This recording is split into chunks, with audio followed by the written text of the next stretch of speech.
Hello, you're listening to Art History Whispers ASMR. I'll be continuing with the book Civilizing Rituals by Carol Duncan. We'll get right into it. Here's Chapter 1, The Art Museum as Ritual.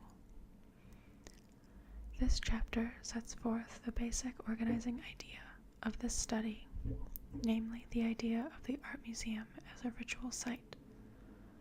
Unlike the chapters that follow, where the focus is on specific museums and the particular circumstances that shaped them, this chapter generalizes more broadly about both art museums and ritual. Besides introducing the concept of ritual that informs the book, as a whole, it argues that the ritual character of art museums has, in effect, been recognized for as long as public art museums have existed, and has often been seen as the very fulfillment of the art museum's purpose. Art museums have always been compared to older ceremonial monuments, such as palaces or temples. Indeed, from the 18th century through the mid-20th centuries, they were deliberately designed to resemble them. One might object that this borrowing from the architectural past can have only metaphoric meaning and should not be taken for more, since ours is a secular society and museums are secular inventions. If museum facades have imitated temples or palaces, it is not simply that modern taste has tried to emulate the formal balance and dignity of those structures, or that it has wished to associate the power of bygone faiths with the present cult of art, whatever the motives of their builders.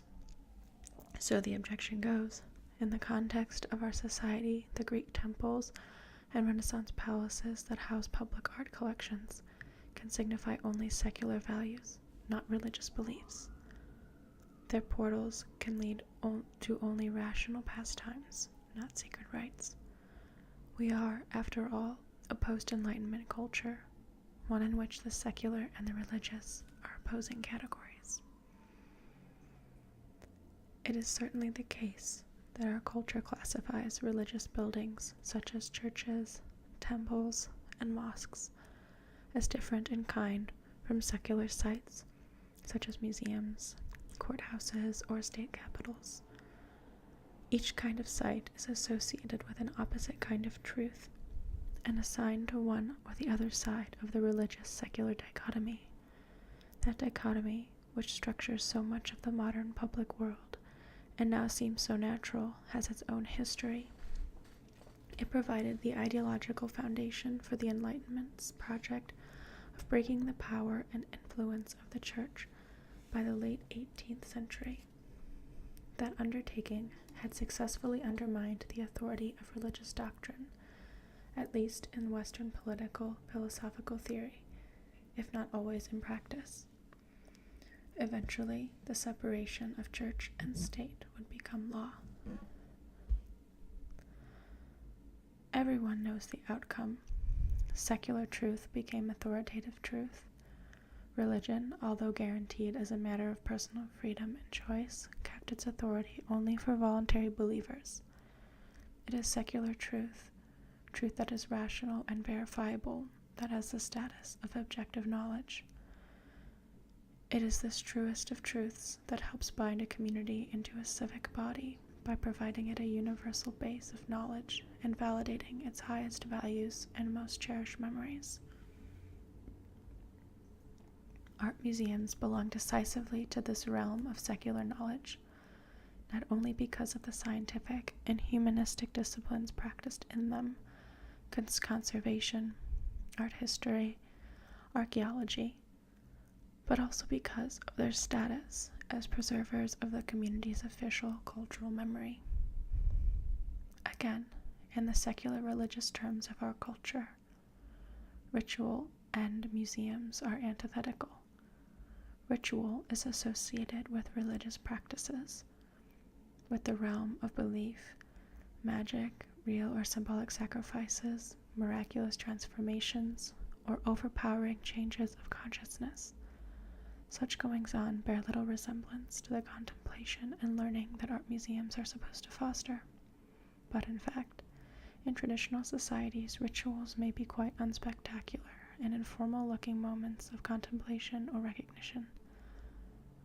At the same time, as anthropologists argue, our supposedly secular, even anti-ritual culture is full of ritual situations and events, very few of which, as Mary Douglas has noted, take place in religious contexts. That is, like other cultures, we too build sites that publicly represent beliefs about the order of the world, its past and present, and the individual's place within it. Museums of all kinds are excellent examples of such microcosms. Art museums in particular, the most prestigious and costly of these sites, are especially rich in this kind of symbolism, and almost always even equip visitors with maps to guide them through the universe that they construct. Once we question our Enlightenment assumptions about the sharp separation between religious and secular experience, that the one is rooted in belief, while the other is based in lucid and objective rationality, we may begin to glimpse the hidden, perhaps the better word is disguised, ritual content of secular ceremonies. We can also appreciate the ideological force of cultural experience that claims for its truths the status of objective knowledge. To control a museum means precisely to control the representation of a community and its highest values and truths. It is also the power to define the relative standing of individuals within that community, those who are best prepared to perform its ritual, those who are most able to respond to its various cues, are also those whose identities, social, sexual, racial, etc., the museum ritual most fully confirms. It is precisely for this reason that museums and museum practices can become objects of fierce struggle and impassioned debate. What we see and do not see in museums, and on what terms and by whose authority we do or do not see it, is closely linked to larger questions about who constitutes the community and who defines its identity. I have already referred to the long-standing practice of museums borrowing architectural forms from monumental ceremonial structures of the past. Certainly when Munich, Berlin, London, Washington, and other Western capitals built museums whose facades looked like Greek or Roman temples, no one mistook them for their ancient prototypes. On the contrary, temple facades for 200 years, the most popular source for public art museums, were completely assimilated to secular discourse about architectural beauty, decorum, and rational form. Moreover, as coded reminders of a pre-Christian civic realm, classical porticos, rotundas, and other features of Greco-Roman architecture could signal a firm adherence to Enlightenment values. These same monumental forms, however, also brought with them the spaces of public rituals, corridors scaled for processions, halls implying large communal gatherings, and interior sanctuaries designed for awesome and potent effigies. Museums resemble older ritual sites not so much because of their specific architectural references, but because they, too, are settings for rituals. I make no argument here for historical continuity, only for the existence of comparable ritual functions. Like most ritual space, museum space is carefully marked off and culturally designated as reserved for a special quality of attention. In this case, for contemplation and learning. One is also expected to behave with a certain decorum. In the Hirschhorn Museum, a sign spells out rather fully the do's and don'ts of ritual activity and component museum and comportment. Museums are normally set apart from other structures by their monumental architecture and clearly defined precincts. They are approached by impressive flights of stairs, guarded by pairs of monumental marble lions, entered through grand doorways. They are frequently set back from the street and occupy parkland, ground consecrated to public use. Modern museums are equally imposing architecturally, and similarly set apart by sculptural markers. In the United States, Rodin's Balzac is one of the most popular signifiers of museum precincts. Its pre-epic character making it especially appropriate for modern collections, as we shall see in Chapter 5. By the 19th century, such features were seen as necessary prologues to the space of the art museum itself. Do you not think that in a splendid gallery, all the circum-adjacent parts of that building should have a regard for the arts, with fountains, statues, and other objects of interest calculated to prepare visitors' minds before entering the building, and lead them the better to appreciate the works of art which they would afterwards see? The 19th century British politician asking this question clearly understood the ceremonial nature of museum space and the need to differentiate it, and the time one spends in it from day-to-day time and space outside. Again, such framing is common in ritual spaces everywhere. Mary Douglas writes, "A ritual provides a frame. The marked-off time or place alerts a special kind of expectancy, just as the oft-repeated once upon a time creates a mood receptive to fantastic tales." Liminality, a term associated with ritual, can also be applied to the kind of attention we bring to art museums. Used by the Belgian folklorist Arnold van Gennep, the term was taken up and developed in the anthropological writings of Victor Turner to indicate a mode of consciousness outside of, or betwixt and between, the normal day-to-day cultural and social states and the process of getting and spending. As Turner himself realized, his category of liminal experience had strong affinities to modern Western notions of the aesthetic experience, that mode of receptivity thought to be most appropriate before works of art. Turner recognized aspects of liminality in such modern activities as attending the theater, seeing a film, or visiting an art exhibition. Like folk rituals that temporarily suspend the constraining rules of normal social behavior, and that since they turn the world upside down, so these cultural situations, Turner argued, could open a space in which individuals can step back from the practical concerns and social relations of everyday life and look at themselves and their world, or at some aspect of it, with different thoughts and feelings. Turner's idea of liminality developed as it is out of anthropological categories and based on data gathered mostly in non-Western cultures, probably cannot be neatly superimposed into Western concepts of art experience. Nevertheless, his work remains useful in that it offers a sophisticated general concept of ritual that enables us to think about art museums and what is supposed to happen in them from a fresh perspective. It should also be said, however, that Turner's insight about art museums is not singular. Without benefit of the term, observers have long recognized the liminality of their space. The Louvre curator Germaine Bazin, for example, wrote that an art museum is a temple where time seems suspended. The visitor enters it in the hope of finding one of those momentary cultural epiphanies that give him the illusion of knowing intuitively his essence and his strengths. Likewise, the Swedish writer Goran Schlitt has noted that museums are settings in which we seek a state of detached, timeless, and exalted contemplation that grants us a kind of release from life's struggle and captivity in our own ego. Referring to 19th century attitudes to art, Schlitt observes a religious element, a substitute for religion. As we shall see, others too have described art museums as sites which enable individuals to achieve a liminal experience, to move beyond the psychic constraints of mundane existence, step out of time, and attain new, larger perspectives. Thus far, I have argued the ritual character of the museum experience in terms of the kind of attention one brings to it and the special quality of its time and space. Ritual also involves an element of performance. A ritual site of any kind is a place programmed for the enactment of something. It is a place designated and designed for some kind of performance. It has this structure whether or not visitors can read its cues.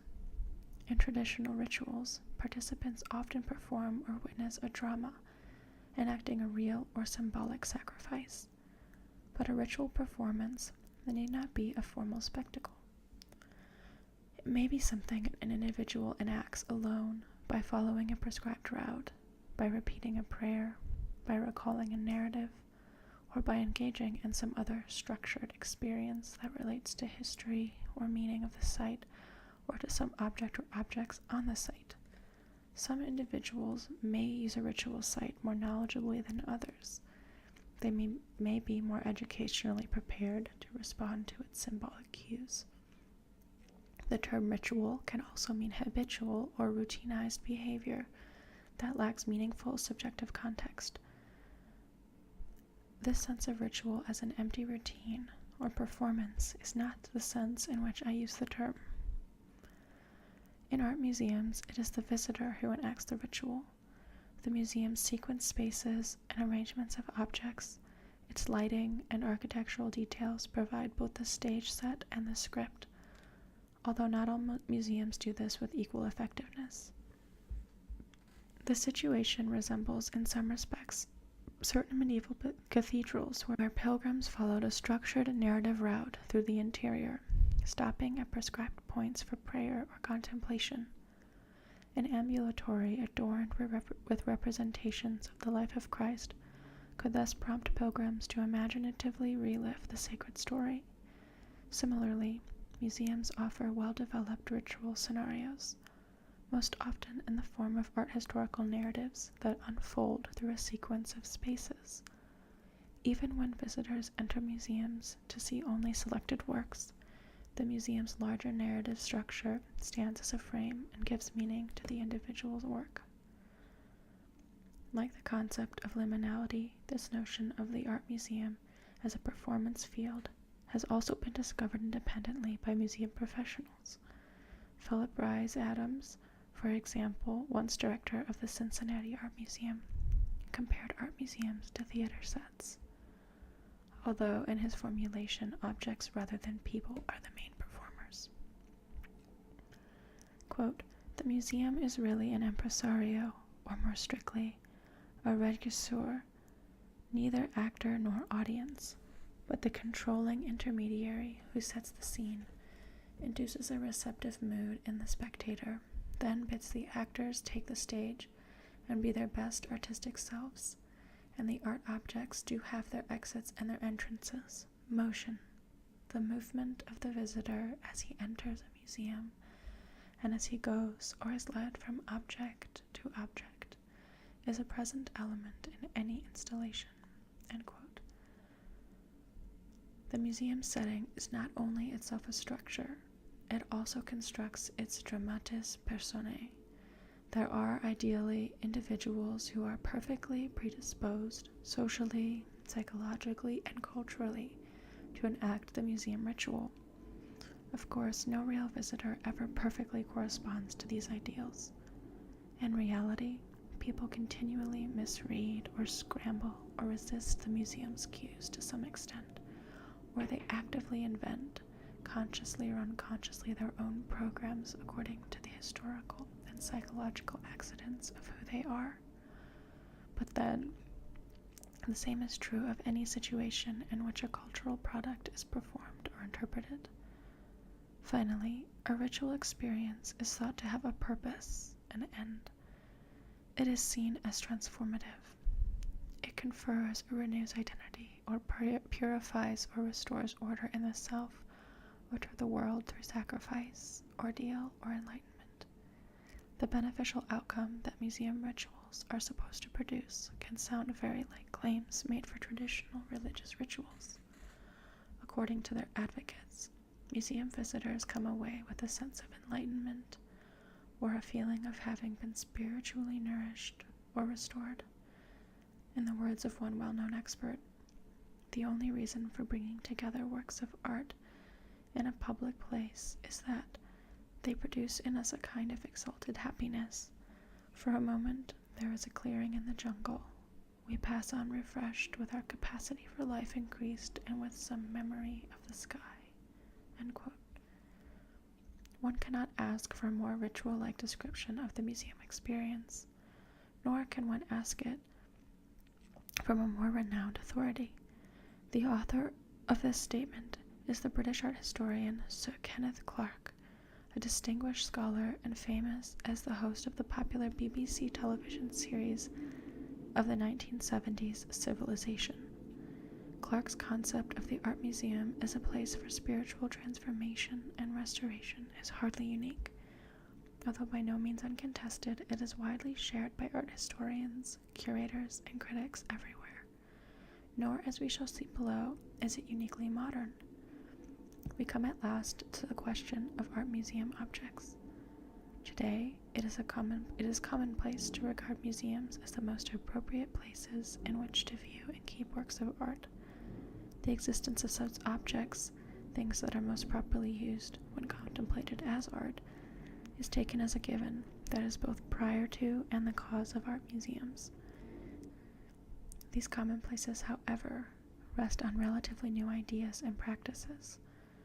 The European practice of placing objects in settings designed for contemplation emerged as a part of a new and, historically speaking, relatively modern way of thinking.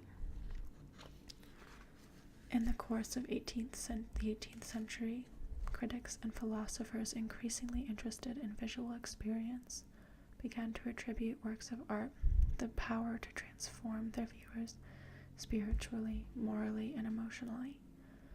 This newly discovered aspect of visual experience was extensively explored in a developing body of art criticism and philosophy.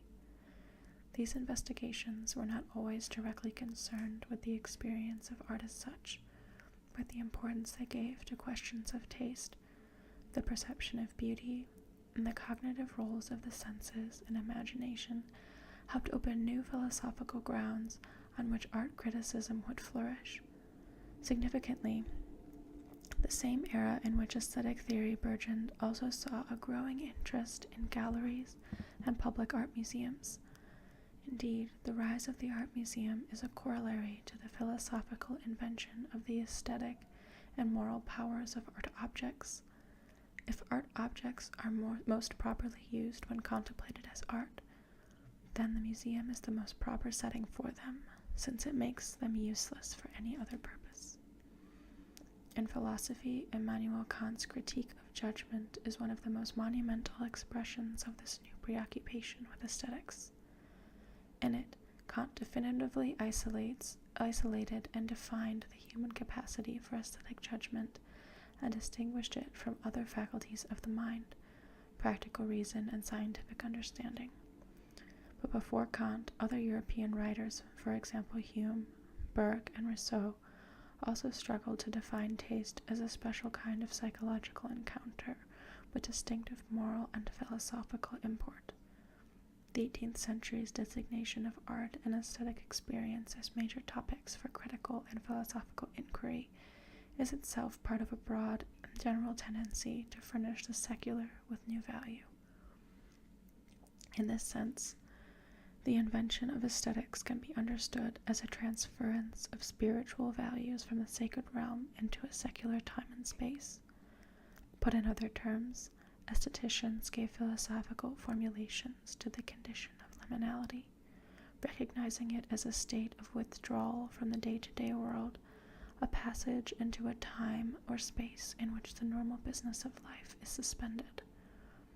In philosophy, liminality became specified as the aesthetic experience, a moment of moral and rational disengagement that leads to or produces some kind of revelation or transformation. Meanwhile, the appearance of art galleries and museums gave the aesthetic cult its own ritual precinct.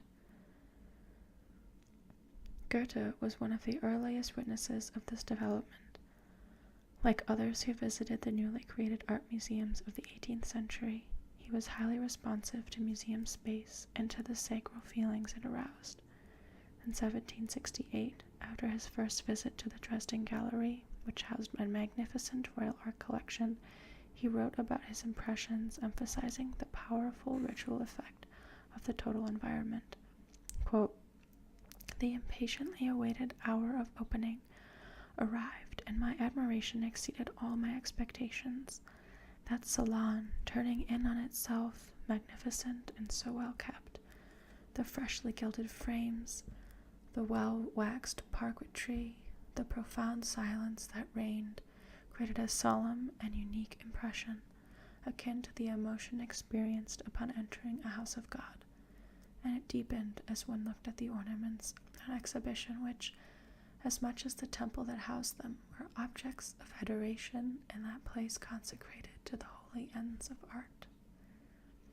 The historian of museums, Niels von Holst, has collected similar testimony from the writings of other 18th century museum goers. Wilhelm Wachenrode, for example, visiting an art gallery in 1797, declared that gazing at art removed one from the vulgar flux of life and produced an effect that was comparable to but better than religious ecstasy. And here, in 1816, still within the age when art museums were novelties, is the English critic William Hazlitt aglow over the Louvre. Quote, "Art lifted up her head and was seated on her throne, and said, 'All eyes shall see me, and all knees shall bow to me.' There she had gathered together all her pomp, there was her shrine, and there her votives came and worshipped as in a temple." End quote. A few years later, in 1824, Hazlitt visited the newly opened National Gallery in London, then installed in a house in Pall Mall. His description of his experience there and its ritual nature, his insistence on the difference between the quality of time and space in the gallery and the bustling world outside, and on the power of that place to feed the soul, to fulfill its highest purpose, to reveal, to uplift, to transform, and to cure. All of this is stated with exceptional vividness. A visit to this sanctuary, this holy of holies, he wrote, is like going on a pilgrimage. It is an act of devotion performed at the shrine of art.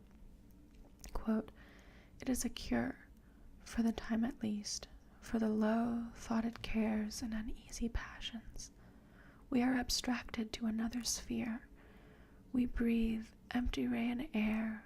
We enter into the minds of Raphael and Titian and Poussin, of the Carracci, and we look at nature with their eyes. We live in time past and seem identified with the permanent forms of things. The business of the world at large and even its pleasures appear like a vanity and an impertinence. What signify the hubbub, the shifting scenery, the fettuccine figures, the folly, the idle fashions without when compared with the solitude, the silence, the speaking looks, the unfaded forms within? Here is the mind's true home. The contemplation of truth and beauty is the proper object for which we were created, which calls forth the most intense desires of the soul, and of which it never tires." End quote. This is not to suggest that the 18th century was unanimous about art museums. Right from the start, some observers were already concerned that the museum ambiance would change the meanings of the objects it held, redefining them as works of art and narrowing their import simply by removing them from their original setting and obscuring their former uses. Although some, like Hazlitt and the artist Philipp Otto Runge, welcomed this as a triumph of human genius, others were or became less sure. Goethe, for example, 30 years after his enthusiastic description of the art gallery at Dresden, was disturbed by Napoleon's systematic gathering of art treasures from other countries and their display in the Louvre as trophies of conquest. Goethe saw that the creation of this huge museum collection depended on the destruction of something else, and that it forcibly altered the conditions under which, until then, art had been made and understood. Along with others, he realized that the very capacity of the museum to frame objects as art and claim them for a new kind of ritual attention could entail the negation or obscuring of other older meanings. In the late 18th and early 19th centuries, Those who were most interested in art museums, whether they were for or against them, were but a minority of the educated, mostly poets and artists. In the course of the 19th century, the serious museum audience grew enormously. It also adopted an almost unconditional faith in the value of art museums. By the late 19th century, the idea of art galleries as sites of wondrous and transforming experience became commonplace among those with any pretensions to culture in both Europe and America. Through most of the 19th century, an international museum culture remained firmly committed to the idea that the first responsibility of a public art museum is to enlighten and improve its visitors morally, socially, and politically. In the 20th century, the principal rival to this ideal, the aesthetic museum, would come to dominate. In the United States, this new ideal was advocated most forcefully in the opening years of the century. Its main proponents, all wealthy, educated gentlemen, were connected to the Boston Museum of Fine Arts and would make the doctrine of the aesthetic museum the official creed of their institution. The fullest and most influential statement of this doctrine is Benjamin Ives Gilman's Museum Ideals of Purpose and Method, published by the museum in 1918, but drawing on ideas developed in previous years. According to Gilman, works of art, once they are put in museums, exist for one purpose only: to be looked at as things of beauty. The first obligation of an art museum is to present works of art as just that, as objects of aesthetic contemplation, and not as illustrative of historical or archaeological information. As he expounded it, sounding much like Hazlitt almost a century earlier, aesthetic contemplation is a profoundly transforming experience, an imaginative act of identification between viewer and artist. To achieve it, the viewer must make himself in the image of the artist, penetrate his intention, think with his thoughts, feel with his feelings. The end result of this is an intense and joyous emotion, an overwhelming and absolutely serious pleasure that contains a profound spiritual revelation. Gilman compares it to the sacred conversations depicted in Italian Renaissance altarpieces, images in which saints who lived in different centuries miraculously gather in a single imaginary space and together contemplate the Madonna. With this metaphor, Gilman casts the modern aesthete as a devotee who achieves a kind of secular grace through communion with artistic geniuses of the past, spirits that offer a life-rendering sustenance. Art is the gracious message, pure and simple, he wrote, integral to the perfect life, its contemplation, one of the ends of existence. The museum ideal that so fascinated Gilman would have compelling appeal to the 20th century. Most of today's art museums are designed to induce in viewers precisely the kind of intense absorption that he saw as the museum's mission. And art museums of all kinds, both modern and historical, continue to affirm the goal of communion with immortal spirits of the past. Indeed, the longing for contact with an idealized past or with things imbued by immortal spirits is probably pervasive as a sustaining impetus not only of art museums, but many other kinds of rituals as well. The anthropologist Edmund Leach noticed that every culture mounts some symbolic effort to contradict the irreversibility of time and its end result of death. He argued that themes of rebirth, rejuvenation, and the spiritual recycling or perpetuation of the past deny the fact of death by substituting for it symbolic structures in which past time returns. As ritual sites in which visitors seek to relive spiritually significant moments of the past, art museums make splendid examples of the kind of symbolic strategy Leach described.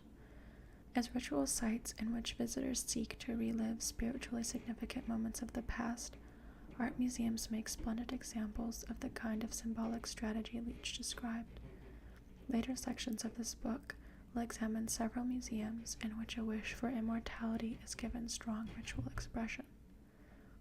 Nowhere does the triumph of the aesthetic museum reveal itself more dramatically than in the history of art gallery design.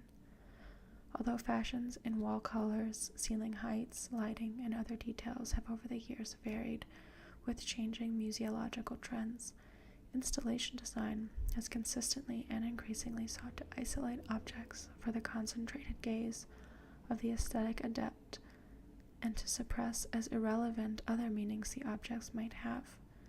The wish for ever closer encounters with art have gradually made galleries more intimate, increased the amount of empty wall space between works, brought works near the eye level, and caused each work to be lit individually.